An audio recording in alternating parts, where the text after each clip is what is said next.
गौस पाक जिलान से निकले, हमदान के रास्ते पर आए। अहमद बदवी 60 डाकुओं का सरदार था। गौस पाक के एक सच बोलने की वजह से तौबा की तौफीक पाई। रात के अंधेरे में गौस पाक ने बगदाद शहर के बाबुल इज्जत मोहल्ले में एंट्री फरमाई और उसके बाद सुबह को क्लास में दाखिल हुए। अगर मैं एंट्री और क्लास की पहली यौम की बात करूंगा तो टाइम लगेगा। सरकार गौस आजम ने 7 साल तक उसी बाबुल इज्जत के जामिया निजामिया में तालीम हासिल की। कितने साल तक? हाथों को उड़ा के बोले कितने? 18 साल में आए थे, 7 साल तालीम हासिल की। उम्र कितनी हुई? 25 साल गौस पाक की उम्र शरीफ हुई। अब आपने क्या किया मालूम है? इल्म हासिल कर लिया।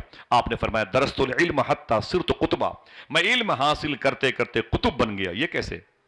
इस फलसफे पर जाएं। गौस पाक फरमाते हैं मैंने नोची हुई लाश के सामने अपने हाथ को उठा के क्या वादा किया था?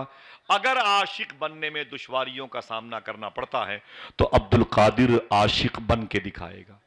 अब आशिक बनने के लिए गौस पाक फरमाते मैं बगदाद शहर से निकला और तकरीबन 40 किलोमीटर के फासले पर एक ऐसे सहाबी रसूल की मदा शरीफ है जिनका नाम लूंगा तो आप सुभान अल्लाह नहीं कहेंगे और बता के लूंगा तो आप तलब के बोलेंगे। ये वो सहाबी है जिनके बारे में हुजूर ने फरमाया था दुनिया वाले जन्नत को ढूंढते हैं, जन्नत मेरे सलमान फारसी को ढूंढती है। जिनके रोजे के करीब में वो सहाबी है जिनको प्राइवेट राजदार मुस्तफ़ा कहा जाता है, हुज़ैफा यमानी लेटे हुए हैं।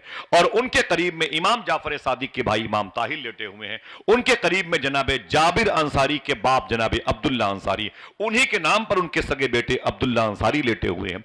करीब में किसरा का वो महल है जो हुजूर की पैदाइश पर जिसकी दीवारें फट गई थी और जिस घर के अंदर इमाम मौला अली अकबर मौला अली असगर की मां मखदुमा शहरबानो पैदा हुई थी। करीब में 3 किलोमीटर के फासले पर नहरे दजला का वो एरिया है जहां पर डॉक्टर इकबाल ने खड़े होकर ये शेर कहा था दश्त तो दश्त है दरिया भी न छोड़े हमने, बहरे जुल्मात में दौड़ा दिए घोड़े हमने। उसी जमीन के करीब में जंगल था।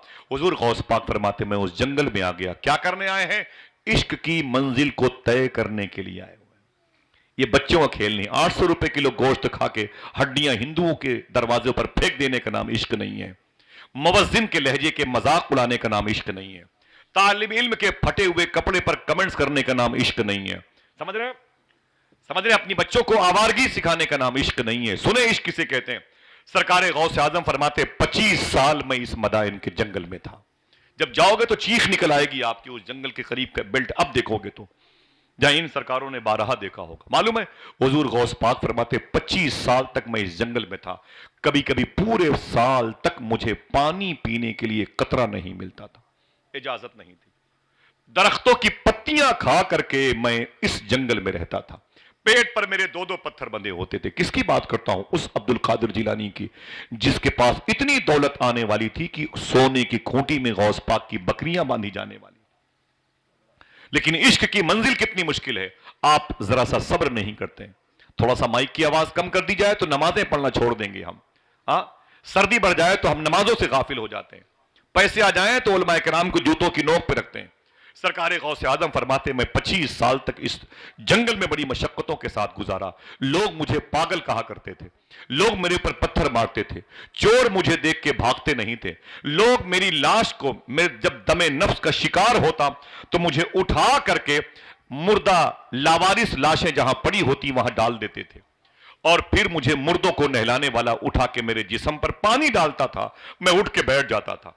सरकार गौस आजम फरमाते हैं वो मुझसे कहता अब्दुल कादिर तू जिंदा है? मैं जिंदा रहता। वो मुझे धक्के मार के बाहर करता। सुने ये इश्क की मंजिलें कितनी मुश्किल है। सरकार गौस आजम फरमाते हैं एक मरतबे मैं समझ गया कि अब मेरे बचने की सूरत नहीं है। मैं मदाइन के जंगल से निकला और फिर गिरते पड़ते बगदाद शहर के शूनीजिया मोहल्ले में आ गया। जब इस मोहल्ले में आया तो एक मुबारक मस्जिद थी। मैं उसी मस्जिद के किनारे पर अंदर जाके बैठ गया।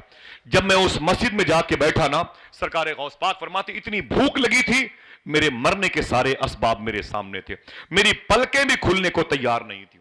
सरकार गौस आजम फरमाते हैं मैं बैठा था अपनी मौत के इंतजार में। अचानक मेरे सामने उसी मस्जिद में एक शख्स टिफिन में खाना लेके आया और मेरे सामने उसने टिफिन को खोला और खाना खाना शुरू कर दिया। आपके लिए ये तफरीह का सामान होगा, लेकिन बता दूं खुदा की कसम बहुत रोया था मैं इस वाक़े को पढ़ करके। सरकार गौस आजम फरमाते मेरे सामने वो खाना खाता था और मुझे पूरे साल की भूख लगी थी। मुंह जब वो लुकमे उठा के अपने मुंह में डालता था तो गौस पाक फरमाते हैं कि भूख की वजह से मुंह मेरा खुल जाया करता था। अल्लाह अकबर, अल्लाह अकबर। सरकारे गौस पाक फरमाते हैं, मुझे उसने देखा तो कहा, इधर आओ मुसाफिर। गौस पाक उठे, गिरते पड़ते उसके पास गए। फरमाया, क्या बात है? उसने कहा, भूखे हो? मैंने कहा, हाँ। उसने कहा, खा लो, न ये मेरा है न तेरा है, इसे खा लो।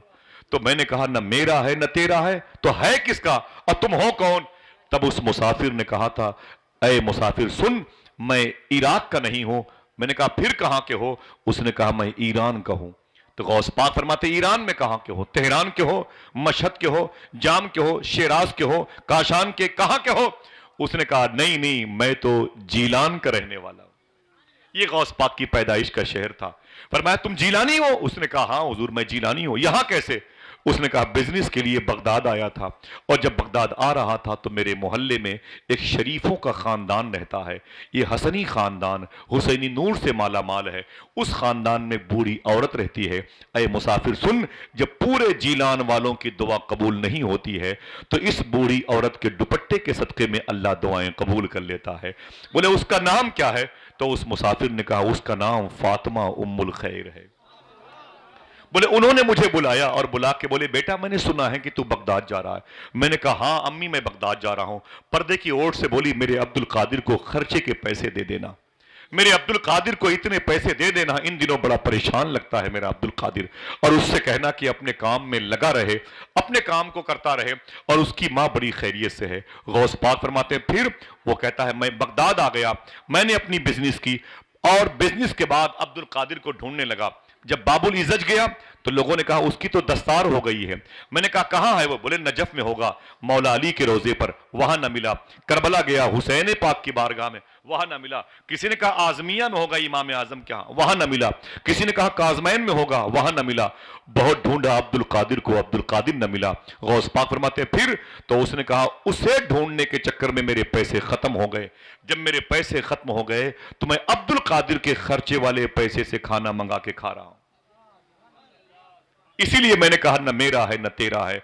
गौस पाक सरकार रोने लगे। उसने कहा, रोते क्यों हो? तो गौस पाक ने फरमाया, जिस अब्दुल कादिर को तुम ढूंढ रहे हो वो मैं ही हूं। काश आपकी आवाज थोड़ी सी बुलंद हो जाती। जिस अब्दुल कादिर को तुम ढूंढते वो मैं ही हूं। इतना सुना था, वो खड़ा हो गया। उसने कहा, फातिमा उम्मुल खैर के बेटे? फरमाया, हाँ। मूसा जंगी दोस्त के लाडले? फरमाया, हाँ। बोले, अब्दुल्ला जिलानी तुम्हारे दादा का नाम? फरमाया, हाँ। बोले, यही है जाहिद के तुम सगे परपोते हो? फरमाया, हाँ। कहा, आयशा जिलानी तुम्हारी फुफू है? कहा, हाँ। कहा, ऐ अब्दुल कादिर, तू बड़ा खुशकिस्मत है, तुझे ऐसी मुबारक मां मिली है, ऐसा मुबारक बाप मिला है। ले, इससे पहले मैं तेरा मेजबान था, तू मेरा मेहमान था, अब मैं तेरा मेहमान हूं, तू मेरा मेजबान है। अगर कहेगा तो खाऊंगा, नहीं कहेगा तो नहीं खाऊंगा। गौस पाक सरकार ने उस मुसाफिर को अपने साथ खाना खिलाया। रो के पूछा, मेरी माँ कैसी है? माँ की खैरियत मतलूब थी, बताई उस शख्स ने। उसके बाद गौस पाक ने उसे खर्चे के पैसे दिए। आज हमारे पास पैसे आते हैं तो हम क्या करते हैं, अगर एक बाइक थी तो दो ले लेते हैं, अगर घर में पत्थर लगे हुए तो उसे निकाल करके इटालियन सामान लगाते हैं, अगर वो कमजोर कंपनी के हैं तो ब्रांडेड सामान हम वाश बेसन जैसे चीजों पे खर्च करते हैं। हुजूर गौस पाक सरकार ने क्या किया, खर्चे के पैसे आए थे, 4-5 महीने के खर्चे के पैसे थे। सैयदना शेख ने क्या किया, सारे पैसों से खाने का सामान खरीद लिया, सारे पैसों से खाने का सामान खरीदा, और उस सामान को खरीदने के बाद हुजूर गौस पाक ने गुलामों को बुलाया, नौकर चाकर को, फरमाया, आ जाओ और पूरे बगदाद के फकीरों को इसे खिला दो, पूरे बगदाद के फकीरों को पेट भर खाना खिला दो। एक दोस्त ने कहा, अरे शेख अब्दुल कादिर जिलानी, जरा ये तो बताओ, कल पेट पर पत्थर बंधे हुए थे, आज लंगर बंटवा रहे हो, पैसे कहां से आए? तो गौस पाक फरमाते, मुझे मेरी मां ने भिजवाए थे। बोले, तेरी मां ने तुझे क्यों भिजवाए थे? कहा, खर्चे के लिए भिजवाए थे। कहा, फिर? कहा, सारे पैसों से मैंने खाना बगदाद के गरीबों को बांट दिया है। उसने कहा, अब्दुल कादिर, अरे कल क्या खाएगा? तो गौस पाक ने जुमला कहा था, दिल कहे तो सुभान अल्लाह कहना। मेरे शेख फरमाते, सुन, जो परवरदिगार आलम अब्दुल कादिर को एक दिन में इतना दे सकता है, वो कल अब्दुल कादिर को भूखा नहीं मार देगा इंशाअल्लाह। वो घर बेबरकती का अड्डा होते हैं जिस घर में कोई मेहमान नहीं जाता। साहिबों, अपने हाथों को उठाओ इंशाअल्लाह बोले। कभी कभी असर मगरिब की नमाजों के बाद नमाजियों को अपने घर में बुलाया करो, इंशाअल्लाह बोले। थोड़ी सी खजूरें रख दिया करो, اور 2-4 چائے بنا دیا کرو. بولے یہ کیا ہے؟ کہنا غوث پاک کے نام پر یہ لنگر ہے. اپنے گھروں میں مہمانوں کو بلاتے رہا کرو، غریبوں کو کھانا کھلاتے رہا کرو. غوث پاک فرماتے ہیں میں نے نیکیوں کی فائل الٹ پلٹ کے دیکھی ہے، لیکن اللہ کی بارگاہ میں پبلک کو کھانا کھلانے سے بڑی نیکی مجھے نہیں ملی. سمجھ گئے؟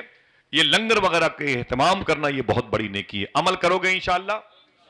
دل سے بولیں انشاءاللہ.